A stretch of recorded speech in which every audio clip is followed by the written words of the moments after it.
Bueno, buenas tardes. Estamos en un nuevo episodio de Historias Bélicas junto a mis queridos compañeros Guillermo Laferrier. ¿Cómo estás, Guille?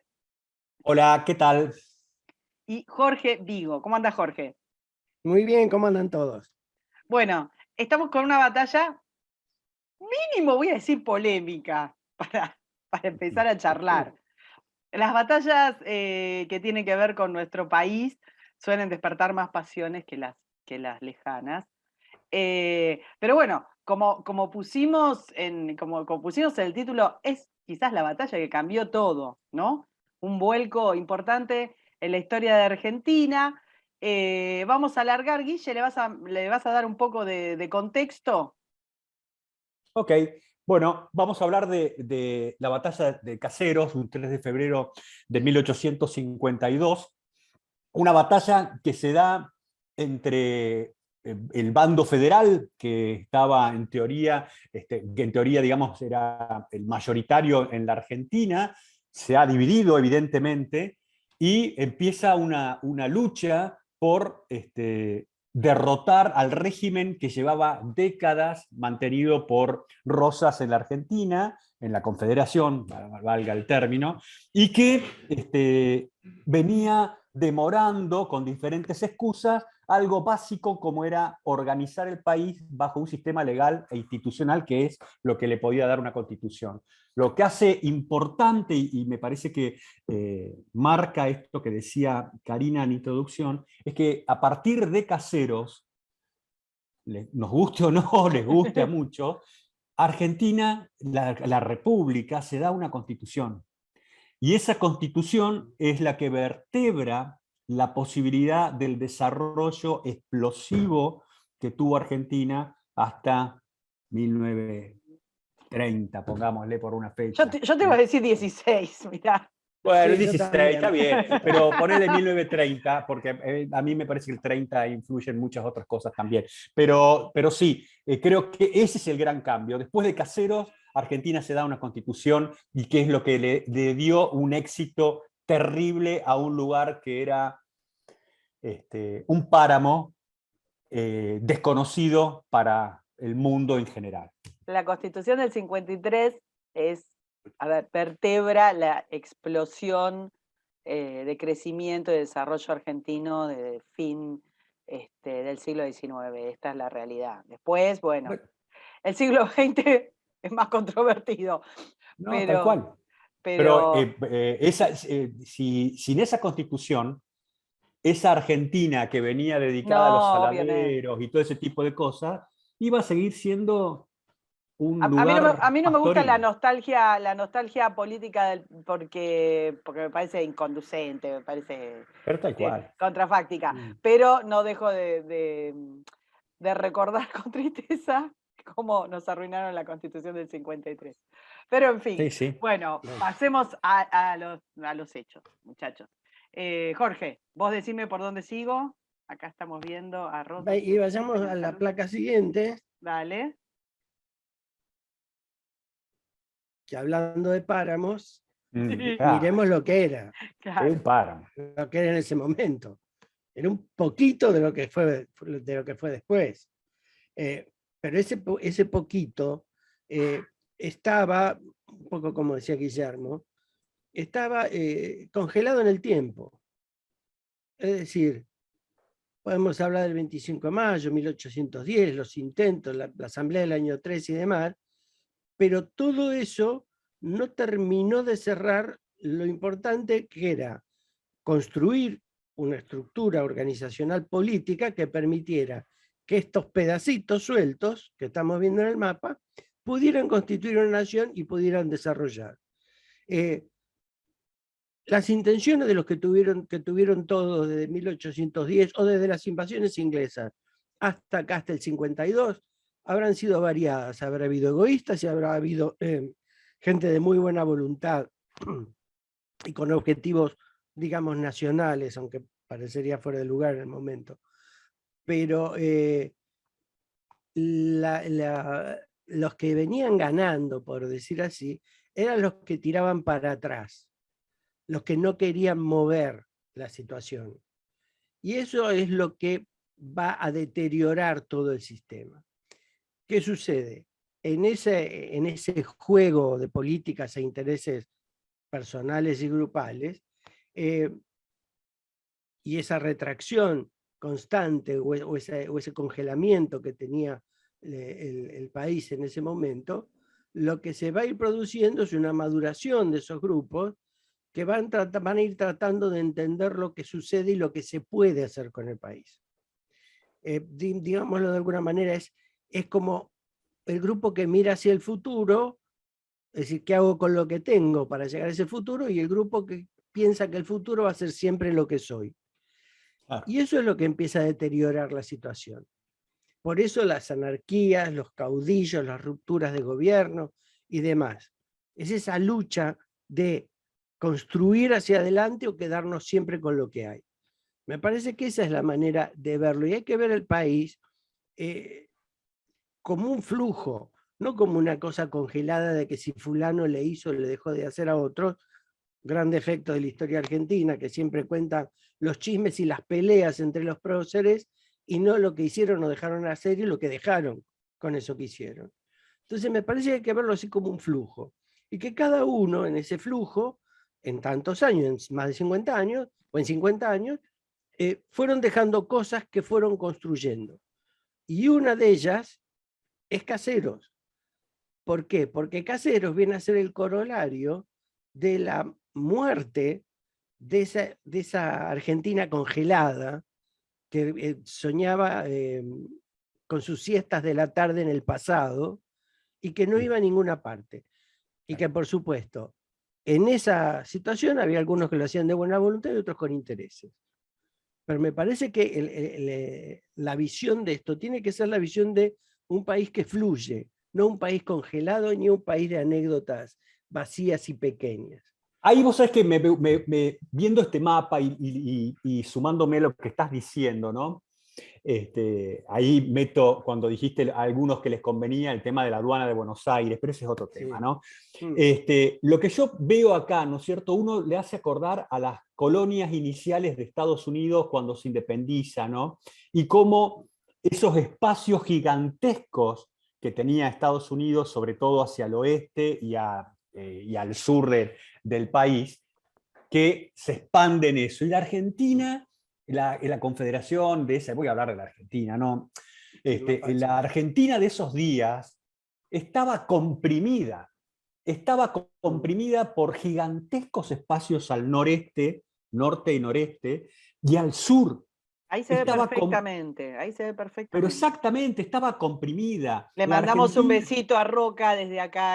Pero tal cual, y le reconocemos al restaurador que fue el primero que hizo una campaña. Una campaña, porque también, exactamente. hay muchos que se olvidan de eso, ¿no? Y que no fue precisamente una campaña educativa y de vacunación, digamos. Pero a lo que me quiero referir es que, fíjense ese mapa, lo que era Córdoba, San Luis, Mendoza, la provincia de Buenos Aires, todo el sur de Santa Fe, el norte de Santa Fe, el norte de Santiago del Estero, todo lo que era el noreste de Jujuy o Salta, territorios que no se controlaban, que no estaban vacíos. La Argentina era un corredor relativamente estrecho que no tenía seguridad sobre sí misma y no tenía esa mirada de desarrollarse, lo que estaba diciendo Jorge, de crecer, de ser algo más que esa siesta, ese saladero, ese mate con amigos,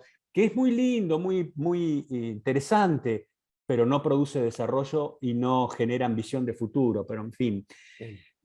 También acá tenemos que ponerlo, ¿no es cierto?, en esto que está hablando. Quería poner una pastilla Jorge. de lo que estabas diciendo. No lo estoy tomando como determinante, ni estoy poniendo el peso porque no me parece que corresponda ni que sea evaluable, o que no me corresponde a mí.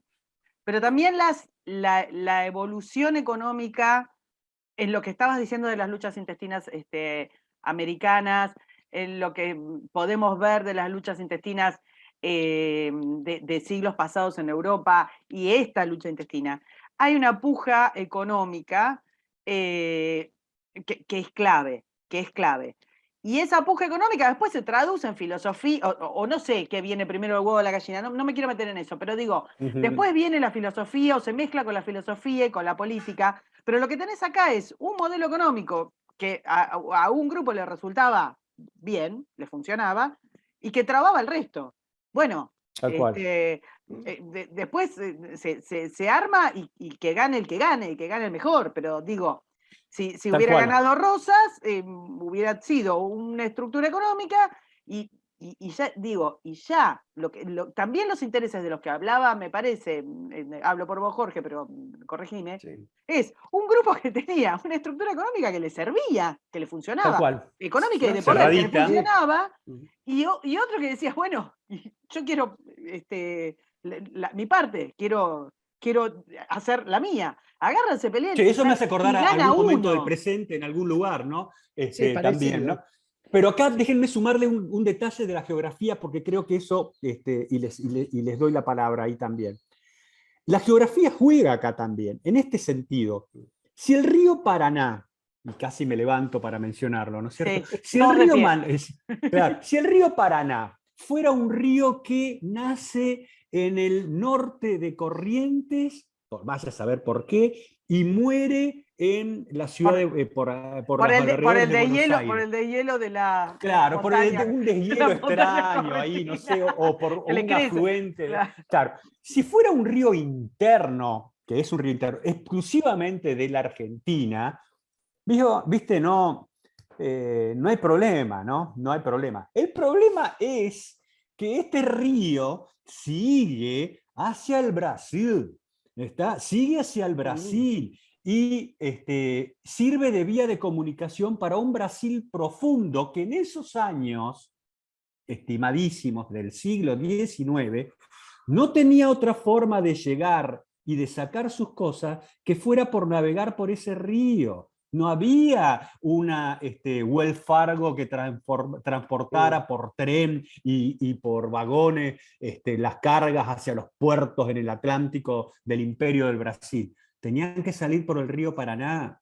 Y eso, estimado, hace que el río Paraná ya no sea un problemita de uno, sino para otros. Esto me hace acordar al Nilo entre Egipto y Sudán, al canal de Suez, que Claro. si bien lo domina los amigos en Cairo, con un saludo a Sisi por allá, ¿no es cierto?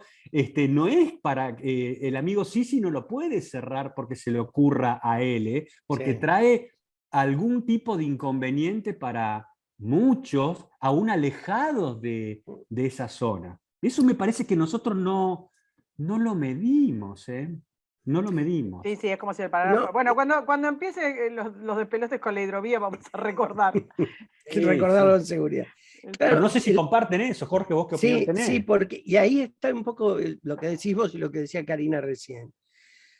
Tenés un sistema económico, político, que beneficia a un grupo y que en un momento ese beneficio convence a la gente, por las buenas o por las malas, no sé, pero que con el tiempo ese grupo o ese sistema económico no ve estas cuestiones. El Paraná, en digamos, en esa economía cerrada, no parecía tan importante. Y Brasil al principio se lo debe haber tolerado. Pero a medida que pasan los años y esa economía no termina de abrir, no termina de ver esa necesaria convivencia económica, obviamente que va a generar presiones de afuera y de adentro. Tal cual. Es una falta absoluta de visión. ¿Qué Ahí pasa déjame con ponerte muchos un punto con sistemas, la no? visión, ¿no? Porque vos fíjate esto, cuando estamos, nosotros cuando el amigo Napoleón, un ídolo de alguno de los participantes de esta mesa, ¿no es cierto? Puede ser. Toma No afirmo ni desmiento. toma Portugal, la casa de Real de Portugal se viene, muda a Río de Janeiro, ¿no es cierto? Sí. Y no solamente se muda con los oropeles, los duques, los condes y toda la runfla esa. Trae la mentalidad de un imperio. Y las mentalidades de un imperio, que después se transmiten a este imperio del Brasil, es la mentalidad de una mirada del mundo. Pueden ser más cerrados, más abiertos, pero los imperios miran el mundo, porque es con el mundo con el que juegan. No sé si soy claro. Entre nosotros, los Sí, Guille, liderazgos... perdóname, y la lógica imperial era la que funcionaba en ese momento. Pero por supuesto. La lógica imperial era la forma económica y política de prevalecer. Tal cual. Y era como se miraba. Pero me refiero a que Brasil de esos días ya tenía una mirada del mundo, y nosotros, nuestra mirada no salía de la boca oriental del Río de la Plata. Nosotros miramos más hacia adentro, así este señor que está en tal provincia de Corrientes me está jorobando o no, si fulano, si mengano, si los asuntos de la República Oriental del Uruguay, donde estábamos metidos hasta decir basta. Lo nuestro era muy provinciano, y lo dice un provinciano, muy provinciano, muy de mirarnos el ombligo, no mirábamos el mundo. Y ese Brasil que sí miraba el mundo, tenía otra corriente de pensamiento con respecto a estas cosas, ¿no? Y este río Paraná es clave en este tema. Sí, tal vez lo que me muestra claramente la actitud que se tenía acá son las campañas de San Martín. Claro. San Martín muy bárbaro, muy apoyado, te mando plata, te mando cosas, mientras está en Mendoza y hasta que cruza Chile. Sí. Y una vez que cruza Chile, es como para los de la época, y tal vez para la mentalidad argentina, como si se hubiese ido a Marte. Sí. Andá y arreglate. Sí. Porque realmente el problema que tenemos nosotros es que cuando tenemos a alguien que es capaz de hacer algo, que hace algo, que lo demuestre, además después lo abandonamos, lo dejamos tirado. Sí, bueno, de hecho, el Ejército Libertador quedó a la buena de él. Lo sostuvo Chile.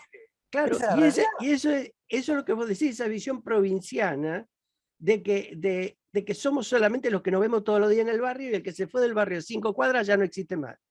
Tal cual. Claro, y no sabemos si eso es beneficioso, si no es beneficioso, si hay que defenderse de eso, si hay que promoverlo, no tenemos la menor idea. No, y el problema es que, me parece, ¿no? Es que la masa de la gente piense así es un tema, ¿no? Hay otros países donde eso sucede, pero que la élite, la supuesta élite, mire eso de esa manera, te habla de un nivel de precariedad alarmante. Absoluto. Bueno, de esa filosofía salió el vivir con lo nuestro.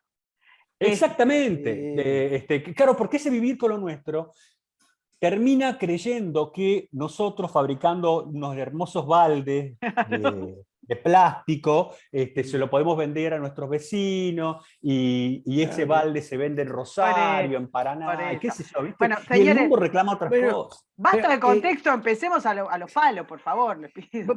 Pero ahí está. Caseros lo que muestra es el choque entre esas dos mentalidades. La mente del fabricante de baldes y la mente del fabricante de barcos, exportador, creador de grandes cosechas, alimentador del mundo. Eso es lo que choca en Caseros.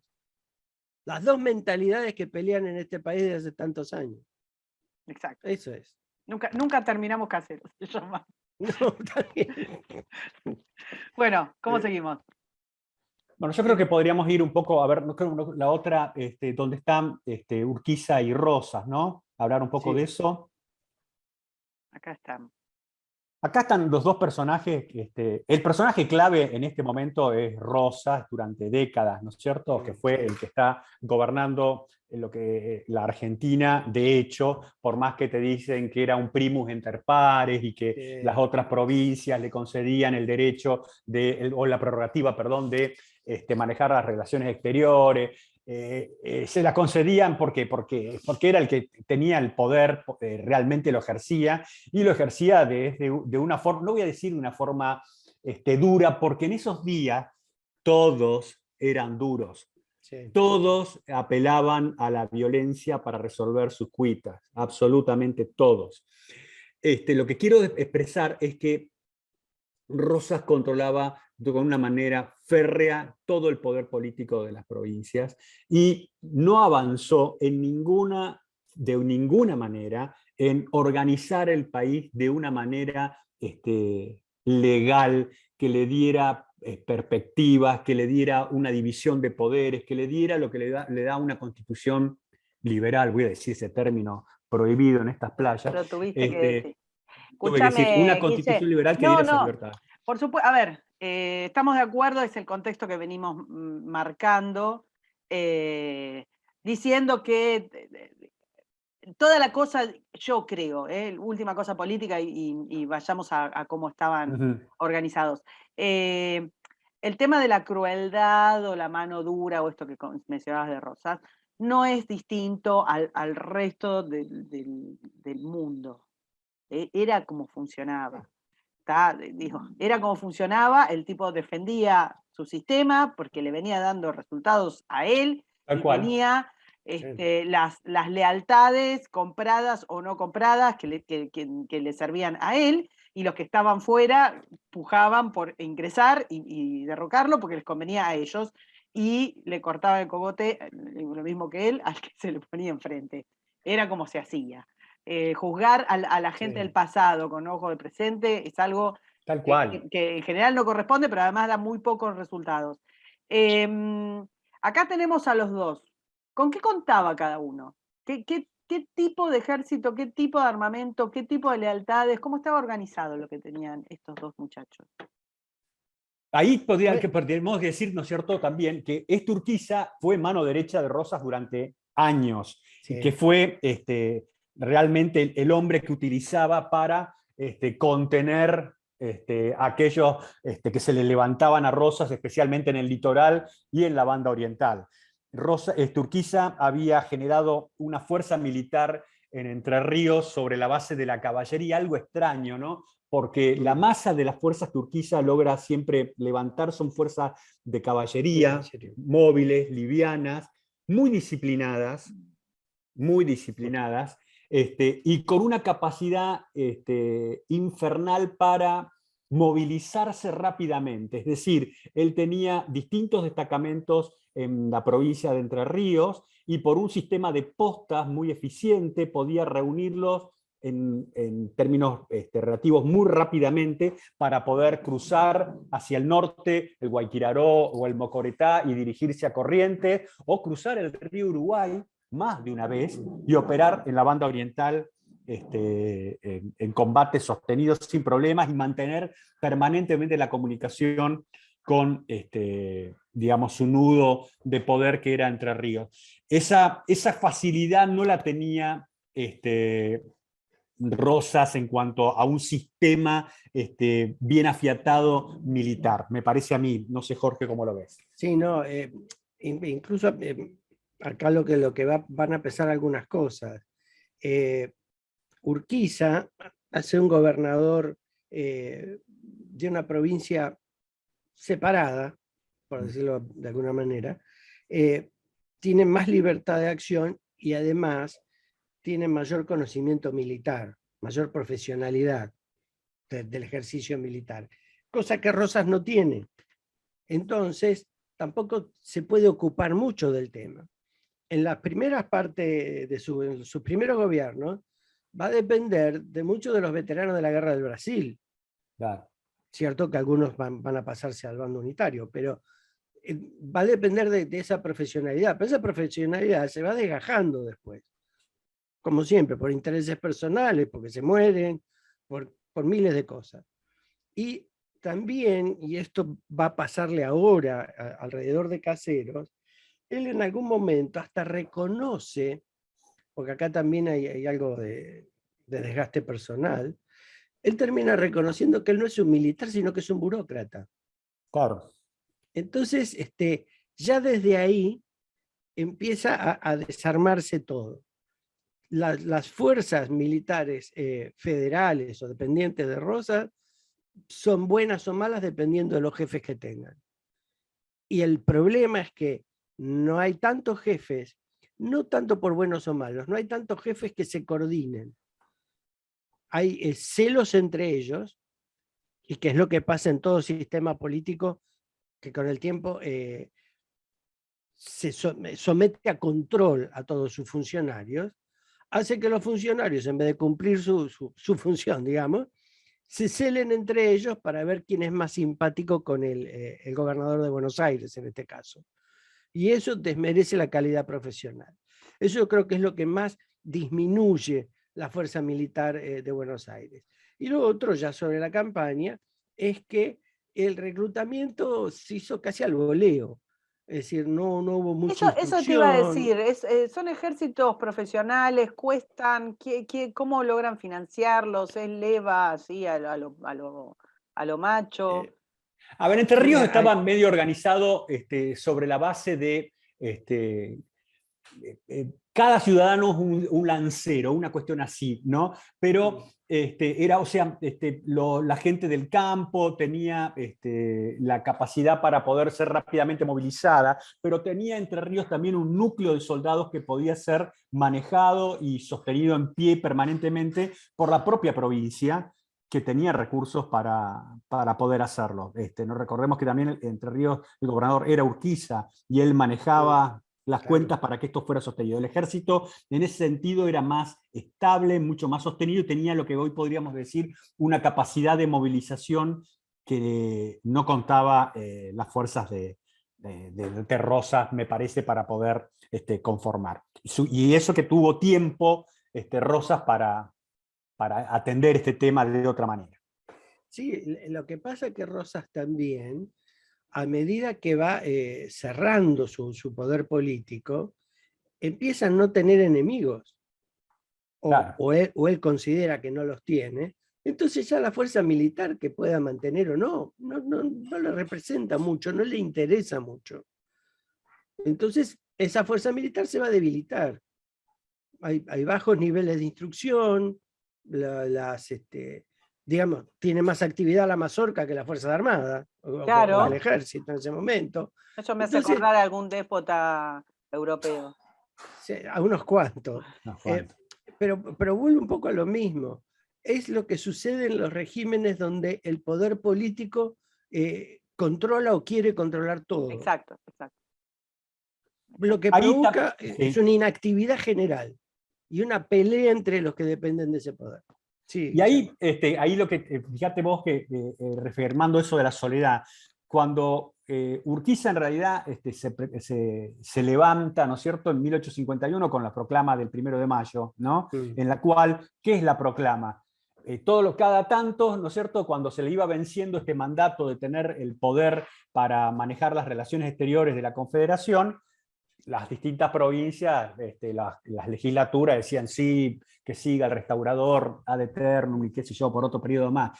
Y en este caso, el amigo de Entre Ríos le dijo no se lo renueva a la provincia de Entre Ríos. Claro. Y ahí se armó el despelote. Ahí se armó. Es decir, y esto habla también del tiempo que Rosas tenía para ese 1 de mayo del 51, sí, para un hecho que va a ocurrir en febrero del 52. Cuando esto se produce, el resto de las provincias corren en auxilio declamativo de Rosas. Sí, porque todas dicen, uy, muera el salvaje y traidor unitario Urquiza, degüéllenlo, restaurador, traigan en una pica la cabeza del traidor y todas esas cosas. Pero, más allá de este arte declamatorio tan interesante, el momento de poner tropas para que eso acontezca, bien, gracias. Claro.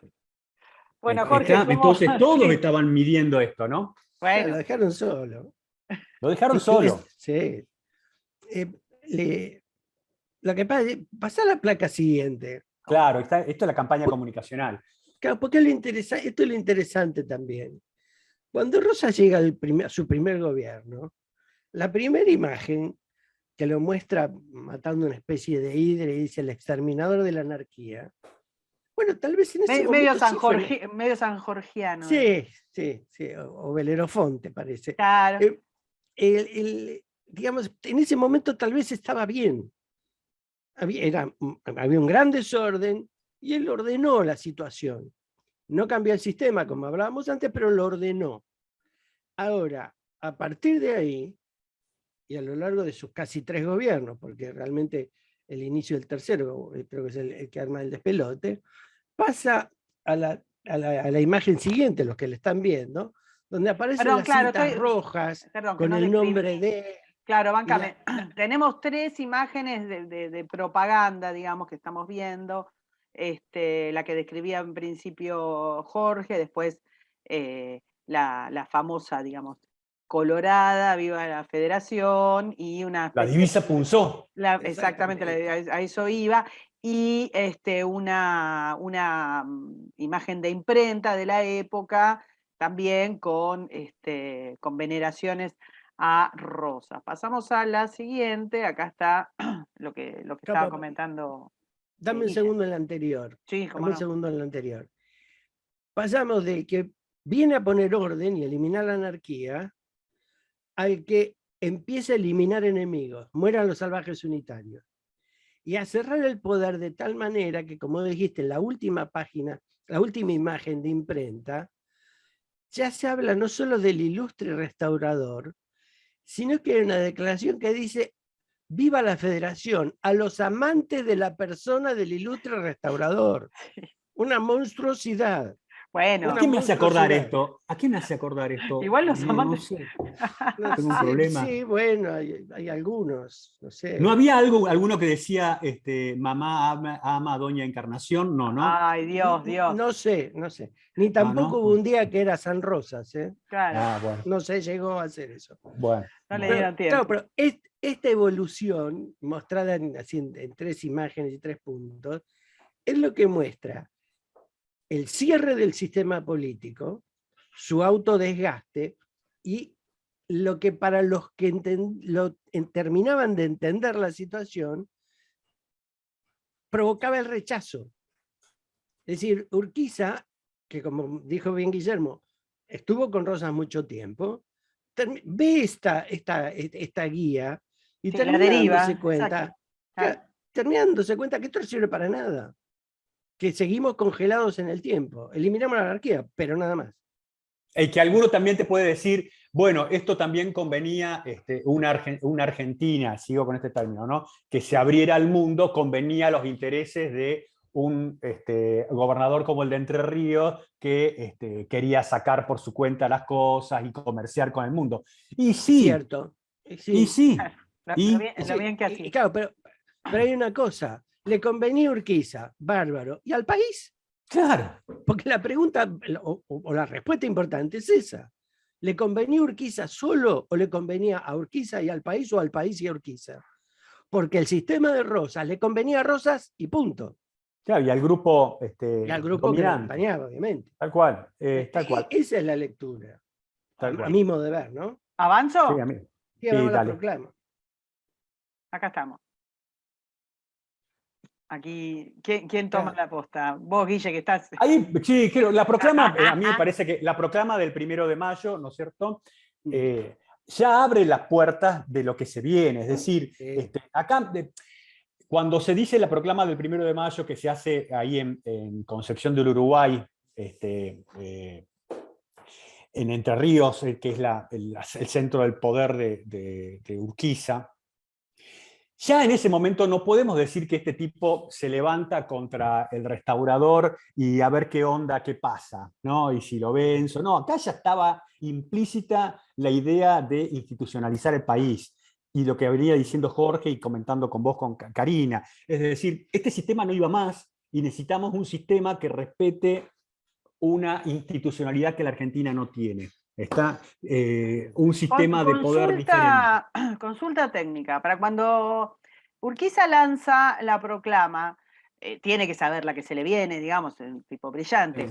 Él ya tiene acuerdos, digamos, tiene la estructura en la cabeza del ejército que va a tener, porque yo no sé si a Rosas lo toma por sorpresa o no, pero claramente Jorge ahí explicó que lo agarró, digamos, con la guardia baja, vamos a ponerle. Pero al momento de lanzar la proclama, ¿ya tiene Urquiza la estructura del ejército que va a utilizar? A mí no me cabe duda que tenía la idea de que iba a una lucha, a una guerra, eso no tengo la menor duda. No tengo tampoco dudas de que tenía en la cabeza qué tipo de ejército podía necesitar para poder vencerlo al restaurador allá en la provincia de Buenos Aires. no lo sé si al nivel de ya tenerlo conformado, dudo con respecto a eso, pero sí que tenía y que esto significaba la guerra. Tal cual. No sé, ya tenía en mente y estaba pensando y dando algunos pasos inmediatos para armar la fuerza militar. Sí, la movilización que hace, empieza a Claro, movilizar la las tropas, movilización. ¿no? Y además dándose cuenta de que lo primero que tenía que hacer era resolver el problema de la banda oriental. Claro. ¿Por qué? Porque si bien Rosas no tenía a mano en Buenos Aires fuerzas adecuadas, tal vez lo mejor que tenía disponible era las fuerzas que tenía Oribe sitiando Montevideo. Exactamente. Entonces no podía Urquiza bajar de Entre Ríos a Buenos Aires y dejarse a sus espaldas prácticamente a la tropa de Oribe. Así que eso lo venía pensando. Y Por acá hay eso una hay cosa, que forma ese ejército que cruza el Uruguay, ¿no? Junto claro, con la movilización que hace también Corrientes con los Madariaga para sí, operar contra Oribe en el Uruguay, ¿no? sí, y hay una cosa, ahora que lo mencionaste a Madariaga, para cuando hace la proclama, ya lo tiene medio apalabrado a Virasoro, Claro. que era el gobernador de Corrientes. Y Virasoro estaba convencido de darle apoyo. Y apoyo Hay que también, reconocer ahí, hay una cuestión más, ¿no es cierto? Me parece que cuando vos mencionaste Corrientes, que es que en realidad el peso de la resistencia al régimen de Rosas estuvo siempre en Corrientes. ¿Eh? sí, Fue Corrientes la provincia que desde el vamos fue una piedra en el zapato, por ser fino y no decir eso de una espina, ¿no? A Rosas. Fue Corrientes la que siempre pujó por tener libertad para poder comerciar, fue Corrientes la que se opuso a Buenos Aires y la que pagó con sangre que causó Urquiza, también, con sangre que causó Urquiza esas intenciones. Bien. Por eso, ¿A dónde me voy, Jorge? hay un detalle Ah, sobre la organización del ejército y por qué a veces se habla indebidamente de la participación extranjera. Brasil estaba muy interesada también en resolver el problema de la banda oriental. Era un problema comercial, era un problema político para ellos, y el acercamiento de Urquiza con Brasil, que prácticamente es mutuo, tiene que ver con que Urquiza, que en realidad no quería acercarse tanto a Brasil, pero él termina reconociendo la importancia de la presencia política de Brasil, pero que necesita que Brasil le aporte dos cosas. Uno, la flota, claro, para poder moverse con comodidad, tanto hacia Uruguay y principalmente hacia Buenos Aires. Y segundo, que Brasil podía ofrecer un contingente de infantería, que era lo que le faltaba a Urquiza. Es decir, acá hay, en el acercamiento de Urquiza, hay reticencia original, pero también un reconocimiento militar de recursos que solamente Brasil en ese momento le podía otorgar. y esto abre la Así puerta, que, ¿no es y cierto? esto, Perdón, dale, perdón, y esto lo viene pensando desde la proclama. Ya de la proclama hay notificaciones y cartas y propuestas, sobre todo del gobierno uruguayo, de ese acercamiento con Brasil. Ahí está el tema, ¿no es cierto?, de que esta guerra civil que está armándose en la Argentina, ¿no? Es, como toda guerra civil a lo largo de la historia, es un imán para que fuerzas extranjeras intervengan a lo largo de la historia. Muchos que en nuestras playas, ¿no es cierto?, se conmocionan por la presencia de las fuerzas brasileñas y uruguayas en la batalla de Caseros, aplauden con emoción y nostalgia, ¿no?, las imágenes de los ejércitos del Duce y de un señor de bigotito ridículo marchando el día de la victoria del 39 en Madrid. Sí. ¿No? O no recuerdan, ¿no es cierto?, lo que pasa en otras guerras civiles en el mundo, de lo que es un hecho, y es un hecho propio de una contienda bélica civil. Sí, Es siempre. así, siempre es así. Y en la guerra civil norteamericana, lo hablábamos en los prolegómenos de de nuestra charla, ¿no? En la guerra civil, Estados Unidos estuvo a un tris, el Reino Unido, de intervenir a favor de los confederados. Las guerras independentistas, que también son guerras Son civiles, digamos, civiles, de alguna tal manera, cual.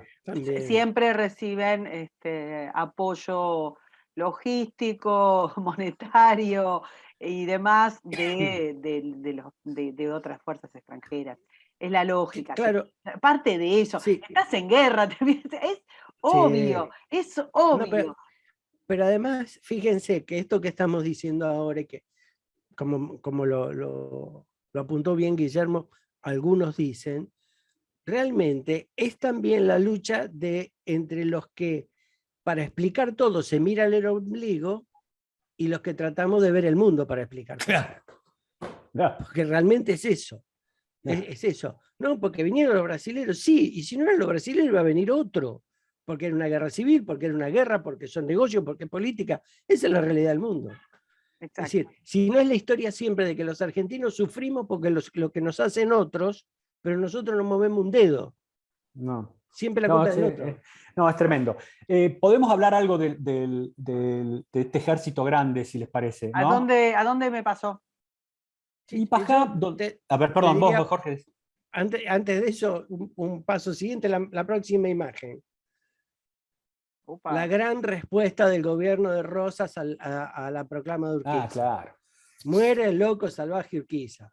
Fiesta, movimientos en Buenos Aires, piquetero por todos lados, criticando a la Urquiza, pero nadie movió un dedo para defender. Claro. Nadie organizó nada. Ese es el tema. Si Rosas, estamos hablando de mayo del 51, la batalla se da en febrero del 52. Sí. Yo, como soy un hijo del Paraná, las matemáticas nunca fue una cuestión muy importante, pero tiene muchos meses el amigo Rosas para hacer algo. Sí. Para hacer algo. ¿Ese algo qué puede ser? Fortifico Buenos Aires.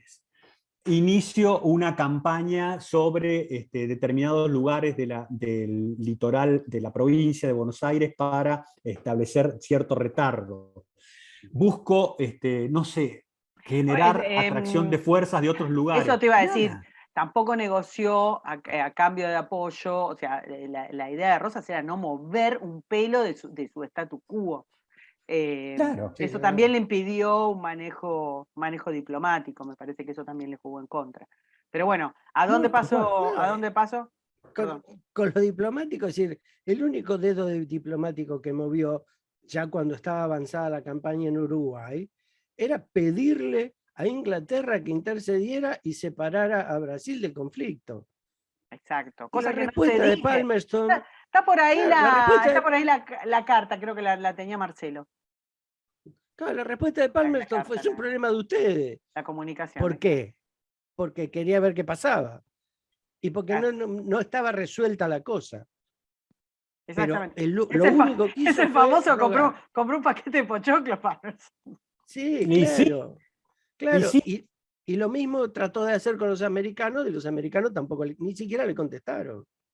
Exacto. Así que, es decir, la inactividad, y esto también lo marcan algunos de los que estuvieron con Rosas en esa época y en la campaña, del letargo que tenía, la falta de actividad, las distracciones innecesarias, digamos, acá además de todo lo que se le puede poner a Rosas, Rosas estaba física y mentalmente agotado.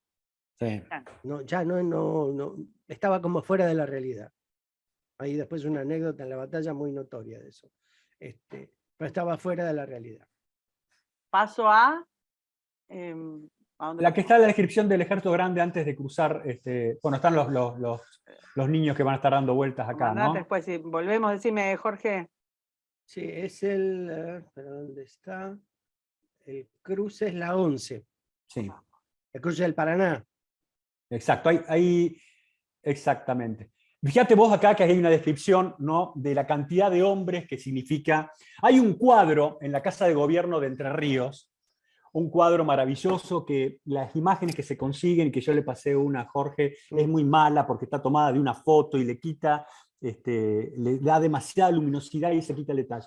Hay un cuadro genial que muestra al Ejército Grande cruzando cerca de Diamante hacia el sudeste de Entre Ríos, en un lugar que se conoce como Punta Gorda, donde el ejército cruza. Ahí en Lo ese, que en ese estamos viendo, cuadro, discúlpame, no es una Guille, litografía. No, claro, lo que estamos viendo es una imagen, digamos, de la traza del Paraná con las distintas ciudades y cruces y demás. Les leo rápidamente, bueno, y estamos viendo una litografía de un desembarco, que es lo que está describiendo Guille, ahora te dejo seguir, Guille, y una descripción del Sí. Ejército Grande, que si querés la decís vos, Guille o Sí. Jorge, como quieran. Sí. El Ejército Grande, para cruzar ahí, en ese cuadro que yo te estaba mencionando, se ve inclusive los vapores de la flota brasileña que habían llegado, son esos típicos vapores de la época con motor obviamente a carbón, ¿no es cierto?, que generaban el vapor, y con palas a los costados y mástiles ese es un cuadro hermoso que está en un salón de la provincia de Entre Ríos y que desgraciadamente no es muy conocido.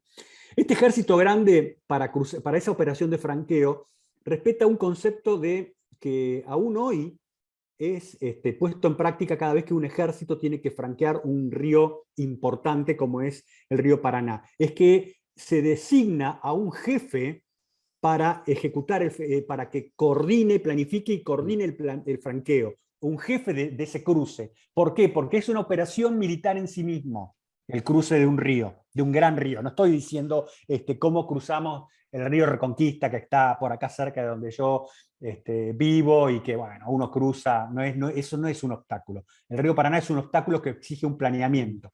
Y este ejército que va a cruzar está dividido en cuerpos de ejército, algo también heredado del amigo Napoleón. Está un cuerpo de ejército de Entre Ríos, dice acá la placa, con 10.350 hombres, es una enormidad. Un cuerpo de Corrientes, con 5.260 aproximadamente. Un cuerpo de ejército de Buenos Aires, de 4.219. Un cuerpo provisto por Uruguay, de 2.000 hombres. Y un cuerpo de ejército de Brasil, de 4.020 hombres que venían parte con esta flota y parte han de haber cruzado también desde la campaña que se inició en la banda oriental. Al cargo del cruce estuvo Madariaga, ¿no?, con un ayudante de campo, el capitán Martín José Ruiz Moreno, que voy a hacer un toque acá para decir que es un ancestro de un historiador que conocemos, ¿no?, Sí. Jorge, que es el doctor Isidoro Ruiz Moreno, un brillante historiador argentino, brillante, que tiene unos libros espectaculares, y que me honro de conocer mucho. ¿Cuánto tiempo? Perdón. Un gran historiador y un gran amigo, la verdad que sí. Sí, un gran amigo, y además un entrerriano por adopción. Tipo. Sí. ¿Cuánto tiempo les lleva todo esto? ¿Cómo decirlo? Esta juntada, todo esto hasta que llegan a Buenos Aires. ¿Cuánto llevaba en la época? Uy, esto le llevó un buen tiempo, no tengo exactamente el dato, pero vos tenés que en cuenta que previo al cruce del río se efectuó todo un reconocimiento para ver cuál era el lugar más apto para poder hacerlo. Se utilizaron pontones, se utilizaron algunos de los buques de los brasileños, y también algunas de las tropas cruzaron arrastrándose por los caballos. El que cuenta todo esto es Sarmiento, en su libro La campaña del Ejército Grande, que, como todo lo que escribe Sarmiento, es a la vez genial y polémico, porque el tipo empieza enamorado del ejército, empieza enamorado de Urquiza, y en el desarrollo del libro se va enojando, él se va encabronando, ¿no? Y empieza a hablar peste, que esto, que aquello, de todo, ¿no? Pero él cuenta todo este tema del cruce. Y hay algo interesante también, que una vez que se toca que se ha cruzado el río Paraná, es que el ejército no marcha directo hacia Buenos Aires, es decir, tenía una ruta directa a Buenos Aires, que es aquella, digamos, que por el camino de postas, que marchaba pegado a la costa del río Paraná, es decir, seguir por la orilla derecha del río Paraná. Esto explica una cuestión. En los términos de la cartografía de defensa, cartografía militar, se dice orilla derecha e izquierda, como si alguien estuviera parado, este es el concepto, parado desde el norte y mirar hacia el sur. ¿Me comprenden? Entonces, un río, visto, la orilla derecha es la que da hacia el oeste y la orilla izquierda es la que da hacia el este. Es así que va a ser en este caso. ¿Está? Es una suerte de convención. Pero en vez de marchar pegado al río Paraná, los tipos dan un gran envolvimiento, se meten en la profundidad de la provincia de Buenos Aires para aparecerle a el ejército de Rosas en vez de aparecer desde la dirección, digamos, este hacia el sur, aparecen desde el oeste. ¿Me comprenden? Eso es algo que tiene alguna explicación, me parece. Sí. Jorge. Sí, acá volviendo un poco al cruce, ellos cruzan, el cruce se inicia el 23 de diciembre y tiene una cosa muy interesante. Santa Fe estaba gobernada por Echagüe, rosista, y se odiaba con Urquiza a muerte. Y tenía un subordinado que era el responsable de la defensa de Santa Fe, que era Santa Colonna. Tipo complicado. Un tipo complicado, el jefe de la mazorca, para hacerlo simple. Y la noche anterior al cruce, 2 noches anteriores, un teniente, un capitán, deserta del ejército rosista o del ejército federal con 400 hombres y 3.000 caballos se lleva. Y cruza el río con esos hombres. Ese teniente o capitán, junto con otro grupo, y los 400 hombres que trajo, vuelve a cruzar a Santa Fe y Santa Coloma huye. Las tropas se van.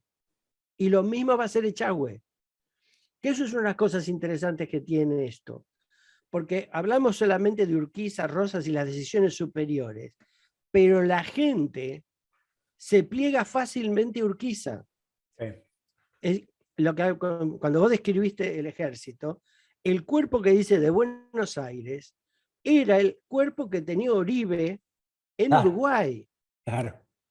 Que ahora está incorporado al ejército de Urquiza. Así que también hay, no el desgaste no es la decisión política de un gobernador contra el restaurador de las leyes, sino evidentemente había un desgaste en la gente, en la población. Sí, déjame hacer un punto sobre esta escuadra brasileña, ¿no es cierto? Porque, más que nada, porque vienen los tipos con 4 buques a vapor, ¿no? Y después con algunas goletas a vela. Lo que yo quiero marcar en este aspecto es la importancia que en esa época Brasil le daba a tener porque esta era una escuadra de río. Sí. De río, ¿no? La importancia que Brasil le daba a tener capacidad naval. Mientras que nosotros teníamos maderos viejos con velas destruidas y casi amancebados, me refiero, nada mismo. Sí, no había nada. Nada mismo. Y esto se repite, lo hablamos también cuando charlamos sobre Curupaití, se extiende hasta la Guerra del Paraguay. A la Argentina le costó años, hasta que llegó Sarmiento, claro, años entender que era un país que necesitaba mirar al mar. Fíjense, de nuevo lo que decía Jorge y Karina, esa mirada encerrados en nosotros. Tremendo. Sí, es tremendo. Es tremendo. Seguimos tremendo. con esta imagen. Sí, el porqué de ¿qué mirada tenés vos con lo que yo mencioné de este avance tan amplio sobre la provincia de Buenos Aires en vez de caerle derecho allá? Una cuestión, porque esto le insumió más tiempo. Más tiempo, sí, sí. No, yo acá lo que veo es lo que decía primero del cruce. cruzan Diamante, eso les lleva 2 o 3 días, incluso porque hay parte de los uruguayos que vinieron por tierra y que son los que van a cruzar último, pero asegura el norte en Santa Fe, como decíamos, con un breve desembarco que expulsa a las fuerzas federales, y después yo lo que veo es que él va bajando por el Paraná, en tanto lo tiene asegurado. Sí, ¿Sí? sí. Y cuando Cuando llega entra a la provincia. claro, cuando Claro. llega a Obligado, más o menos, o a Tonelero, están bastante cerca uno de otro, ahí tuerce hacia adentro.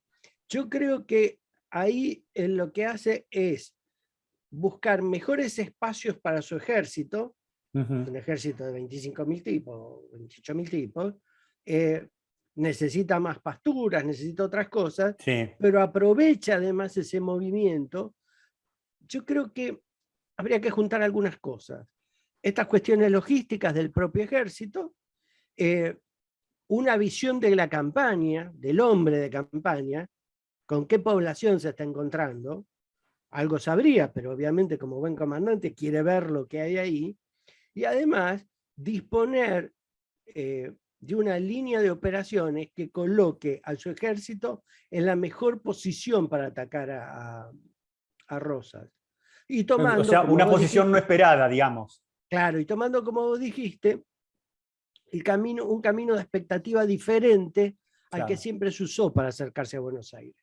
Bueno, el que usó Ramírez y López en el 20, ¿no es cierto?, para Sí, aproximarse para Cepeda y después de Cepeda ir derecho a Buenos Aires fue el contrario, claro. fue derecho a Buenos Aires, ¿no es cierto? Que era el camino habitual, digamos. Exactamente, y un camino de postas y conocido por este tipo de gente que me refiero a los líderes que tenían la movida de conocer eso, no tanto por Sí, la tropa. Pero siempre me llamó la atención este movimiento tan amplio del ejército grande, porque también era en cierto punto riesgoso, porque me refiero a que marchaba en época de verano sobre un territorio sí, de la provincia de Buenos Aires que tendía a tener secas, tiene problemas de incendios de pastizales y todo ese tipo de cosas.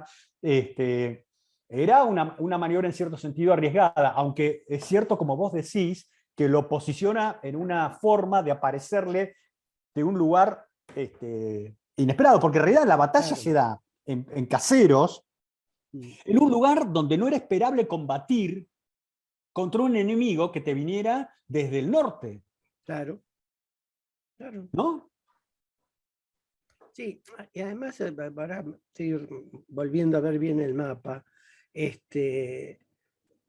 las fuerzas de Tonelero, no sé si se retiran todas. Ujú. Ahí han quedado unas baterías de artillería, un regimiento de caballería. Mansilla sí se va. Pero Mansilla ahora está en Buenos Aires con Rosas. Así que también probablemente haya pensado evadir cualquier vigilancia sobre el río Sí. que hubiera Recordemos que que no ha Tonelero quedado registrada, ¿no? fue el único intento, me parece a mí, razonable desde el punto de vista militar de la parte de Rosas, de tratar de parar, porque esa flota de ribereña de Sí, Brasil, lógicamente para llegar ahí remontó el Paraná, ¿no? claro, claro. Y en esa remontada tuvo este tema, ¿no? Sí, pero la verdad, no quiero irritar a nadie, ¿no? Pero en Tonelero había 16 piezas de artillería.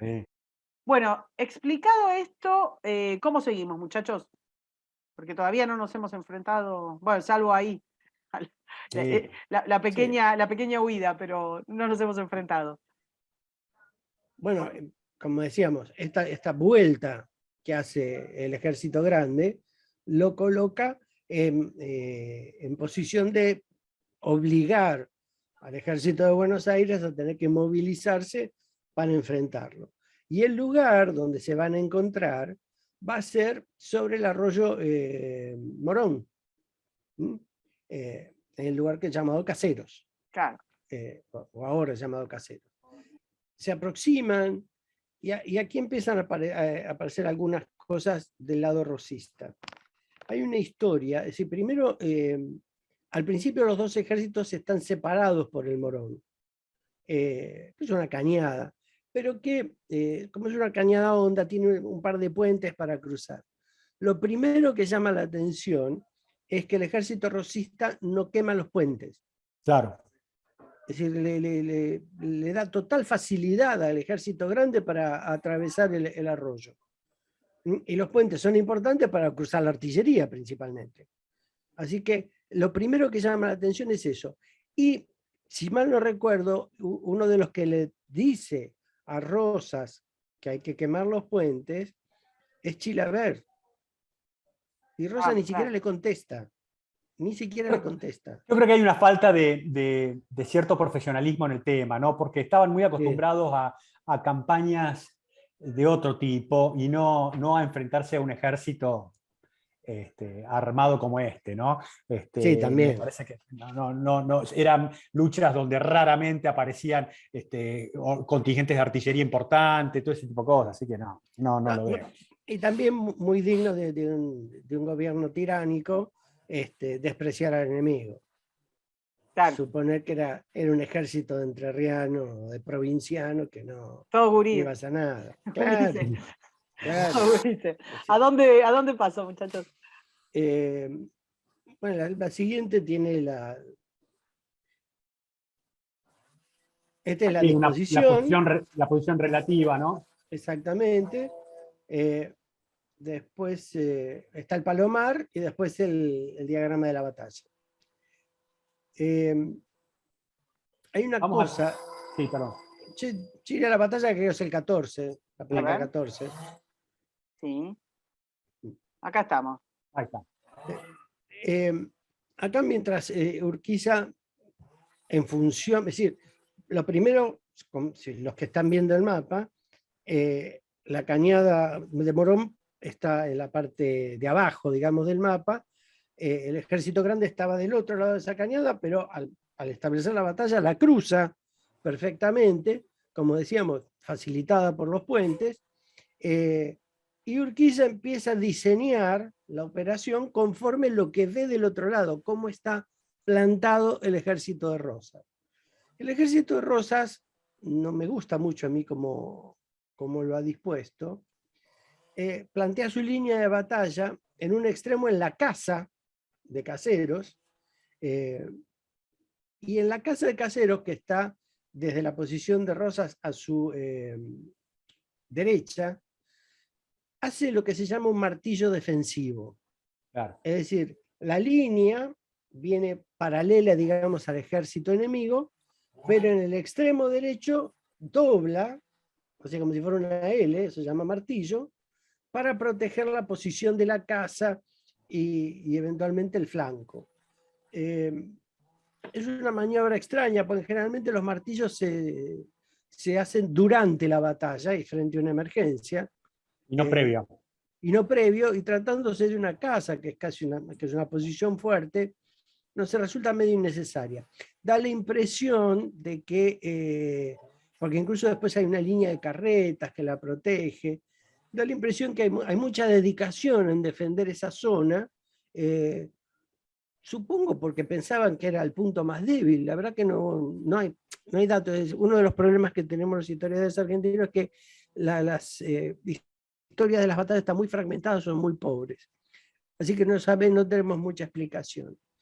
De la casa hacia la izquierda de la línea de Rosas, hay un espacio cubierto por infantería y algunas piezas de artillería, y después el palomar. El palomar, que tiene 3 pisos, esto mucha gente lo sabe, pero el palomar era un lugar... Era una avícola. Claro, se criaban palomas para comer, se vendían. Exactamente. Entonces, ¿con qué se la defendió? Se la defendió con artillería a nivel del suelo, obviamente, y en los pisos superiores con tiradores. Así que, la verdad que eso está bastante bien hecho. Después la línea se prolonga con infantería y artillería intercalada, y hasta el extremo izquierdo, donde está mayormente concentrada la caballería. Hay una división de caballería detrás, a la derecha, que aparentemente está al mando directamente de General Pinedo, que es el que manda toda el ala derecha. El ala izquierda está al mando del general Lagos. Pinedo y Lagos se celan y se desconfían el uno al otro durante la batalla, así que es como si hicieran 2 batallas por separado. En respuesta a esto, o viendo esto, lo que hace Urquiza es disponer a su izquierda, es decir, la derecha de Rosas, frente a la casa, la división oriental, más hacia el centro, la división brasilera, que va a ser la que va a enfrentar al Palomar, y luego varias divisiones de caballería extendiéndose hacia su derecha, y él interpreta lo siguiente, que le ha dado mucha importancia a Rosas a la casa, entonces la va a hostigar con la infantería, con la división oriental y parte de la caballería de Urdinarrián. Ese nombre nunca me sale bien. Urdinarrain, así se dice en Urdinarrain. Este buen muchacho. La va a hostigar, pero entiende que el ala izquierda de Rosas, es decir, la derecha de Urquiza, está como en el aire, no tiene tanta protección. Descolgada, es así, tal cual. Claro, porque aparentemente estaría apoyada en el vivac del Ejército Federal, pero no es un obstáculo en sí mismo. No. Así que mientras lo distrae, digamos, o aferra a las fuerzas de la casa, va a haber varios movimientos de caballería para tratar de desarmar esa ala izquierda de Rosas que está en el aire. Ahí déjame hacer un punto en esto. Si yo hubiera sido el restaurador de las leyes, yo hubiera establecido porque el único obstáculo relativamente importante era toda la cañada de Morón. Claro. ¿Está? Yo me hubiera establecido en el codo de la cañada hacia la izquierda de la misma, ¿no? Y establecido por lo menos como una línea de primera resistencia, ¿no? Y después, si llegado la necesidad de ceder, que tener que estar obligando al ejército grande a franquear y tener el curso de agua como un obstáculo que potenciara tu capacidad de combate, y después sí replegarme a una segunda línea, que es esta línea generada sobre más arriba del arroyo Morón, que no está apoyada en ningún obstáculo geográfico importante, porque este Palomar y la casa de Casero, que es la casa del dueño de esos campos, ¿no es cierto? Cuando uno los conoce, se da cuenta que no son un obstáculo militar para nada. Y no es que porque si estos obstáculos estuvieran entre el ejército grande y el ejército de Rosas, uno podría decir, bueno, estamos como en Waterloo, ¿no? Tenemos 2 lugares, 2 construcciones que pueden servir como una suerte de retardo. Acá no es eso. Yo sinceramente nunca entendí esto, jamás lo entendí. La disposición que toma Rosas, porque fíjense que entre la cañada y la posición de Rosas hay espacio para desplegar un ejército de 25.000 soldados. Claro. Es un espacio grande. La única explicación que podría tener es dejar que el ejército urquicista cruce y que Rosas estuviese dispuesto de una gran reserva de caballería para contraatacarlo y destruirlo contra la cañada de Morón. Es la única explicación, pero ni tenía esa reserva, ni el ejército está dispuesto con una reserva notoria. La verdad que no tiene mucha explicación. La batalla después desarrolla, tal vez la idea era hacer un plan más coordinado, pero salió como pudo, digamos. La división oriental va a hostigar la casa, va a superar la primera línea de defensa. Este hombre que yo no puedo pronunciar con su caballería va a apoyar a esa infantería. Va a ser contraatacada por esa división de caballería que tenía Pinedo un poco más atrás, la va a rechazar, porque lo que también se nota acá en la batalla es la poca resistencia del ejército federal. Claro, mientras esto sucede, la caballería del ala derecha de Urquiza la ataca por el frente y la división de la Madrid va a dar una especie de rodeo un poco largo, porque llega con casi tarde, para tratar de atacar. La Madrid se hace muy grande la vueltita. Sí, hace la una Madrid, vuelta un hombre de gran coraje, pero de lealtades relativas, cambiantes rápidas. Bueno, nadie es perfecto. Sí, el hombre que fue a someter un levantamiento en Tucumán y se quedó como gobernador. Así que, pues, claro, da una vuelta tan larga que cuando llega apenas se alcanza a evitar la huida de muchos de los soldados federales. Acá Urquiza, el amigo Medina y Galarza, son Sí. Dos comandantes de Urquiza de mucho tiempo, gente muy acostumbrada al manejo de la caballería, no son ningunos improvisados, estos no son No, esto no. Sí. unos guricitos montados por ahí que le dijeron, che, agarrá esta caña con un filo ahí, andase. No, no, no. Y estos eran soldados, Estos son soldados. Y esta caballería, estas divisiones, junto también la división Galán, arrasa la línea federal. No hay una gran resistencia, ni en la primera línea ni en los batallones que están en segunda línea. La división brasilera, mientras tanto, ha atacado la zona del Palomar y ha batido todos los tiradores del Palomar y ha tomado la artillería. Así que en toda la línea federal se va desarmando. Se les habrán comido la noche anterior, me imagino. Pero hay una anécdota que es anterior a la batalla, pero el mismo día de la batalla, en que Rosas está recorriendo la línea, no sabemos para qué, porque mucho no entendía, y en un momento se acerca un soldado con un mensaje aparentemente. Y Rosas, en vez de recibirle el mensaje, lo mira y lo saluda y ve que tiene unas boleadoras. Entonces dice, qué bien las boleadoras, préstemelas. Entonces le dice al soldado que corra, que él le va a tirar las boleadoras. Y se las tira y lo engancha más o menos.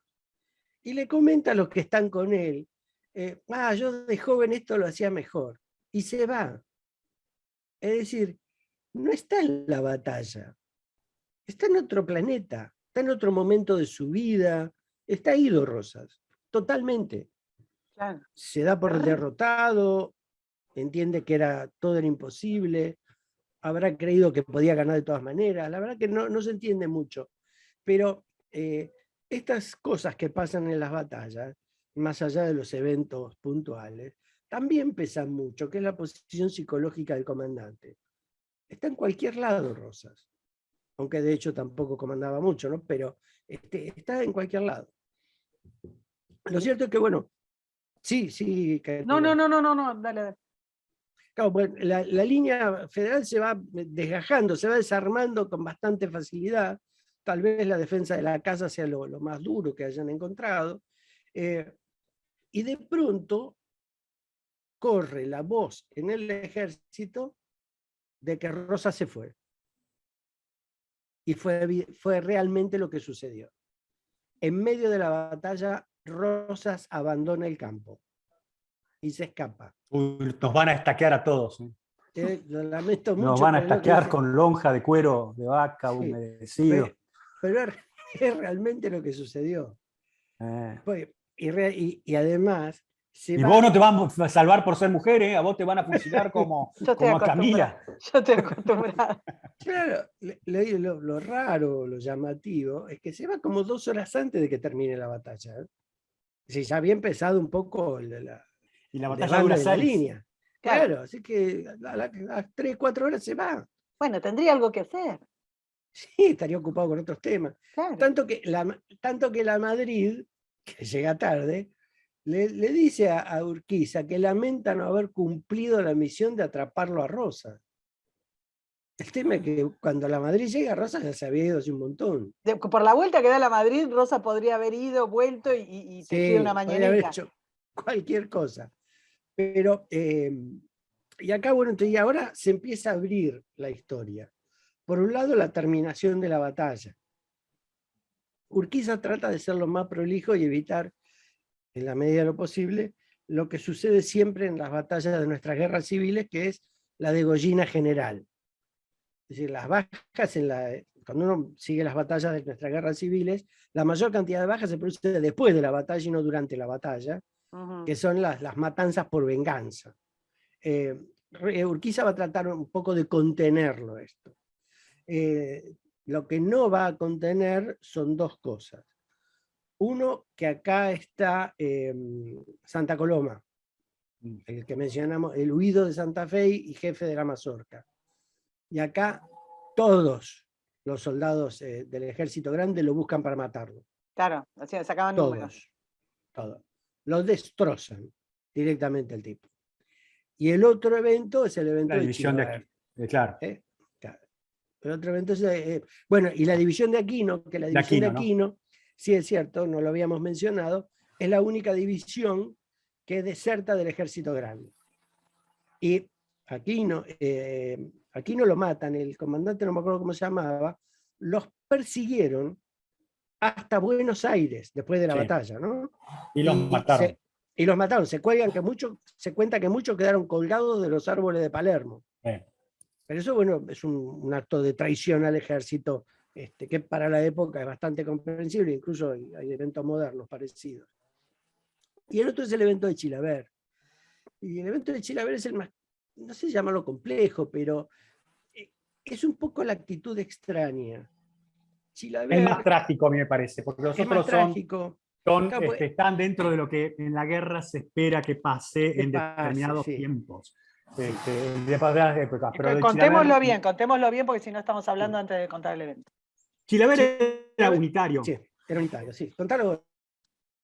Sí. No, voy hasta aquí. Era unitario, estaba en Uruguay, y contrario a Rosas, y cuando se arma el ejército grande, el tipo le ofrece su servicio al restaurador, porque le dolía que vinieran los brasileños y los uruguayos a este tema. Algunos dicen que le sacó la promesa a Rosas de que esta vez sí iba a haber una constitución. Sí. El tema es que cuando cae prisionero, parece que hay un altercado ahí con Urquiza, y Urquiza lo manda a bayonetear. Eso es lo que suelen decir. Sí. La versión simple, digamos, es que hay una discusión con Urquiza, para saber lo que le dijo Chilaver, y que sí, hay algunos que dicen que lo ordenó bayonetear y otros que dicen que le ordenó cortar la cabeza. Y después hay una versión creo que de Seguí, que estaba en la batalla, que dice... El autor de la proclama. Claro, que dice que él trató de defenderlo a Chilaver. Porque, ¿qué pasa? La otra versión es que no que le manda a cortar la cabeza a Urquiza, sino que lo manda a fusilar por la espalda, como traidor.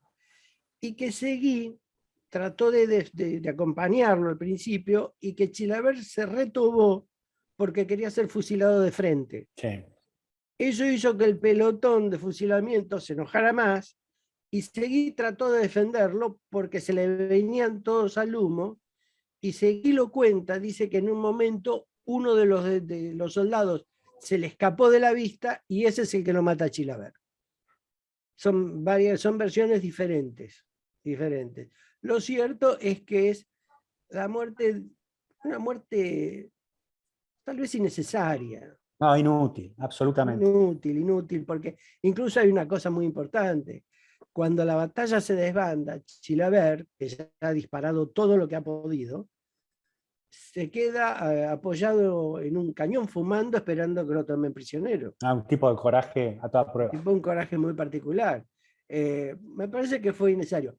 Tal vez lo que más lo puede explicar es la discusión que haya tenido con Urquiza. Va a saber lo que se dijeron, en fin, no se sabe. Igual están como 1 o 2 días antes de ir a Buenos Aires, porque hay que reordenar todo, entre los muertos, los prisioneros, los heridos, los hospitales, la reorganización del ejército, lleva tiempo. Rosas entra a Buenos Aires vestido de soldado, ¿no? Y se dirige directamente a la casa del... ¿Cónsul de España? No, me parece que fue a la casa del cónsul inglés. Mira vos. El embajador inglés, se me escapa el nombre ahora. Mira vos. Sí, no, qué raro. Digo por España. ¿Cómo sos, Guille? ¿Cómo sos? Nuestra pertenencia a las tradiciones y qué sé yo. No sé, yo me equivoqué.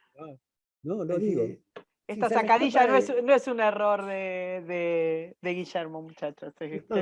Son cosas Son cosas que Ah. suceden. Bueno, Rosas va Bueno, a pedir al Va- cónsul va, inglés. creo que se llama Gore, el cónsul inglés. No, Bueno, y el perro de Urquiza, Purvis. sí, Purvis. El perro de Urquiza que lo acompaña y que inclusive está retratado en varios cuadros de la batalla, en uno especialmente, que corre al lado de él, se llamaba Purvis. Sí. Mira, Sí, así, acá nadie le puede decir nada a nadie. No. ¿Qué pasa? Gore ha tenido una reunión de gobierno para ver qué pasa, qué van a hacer.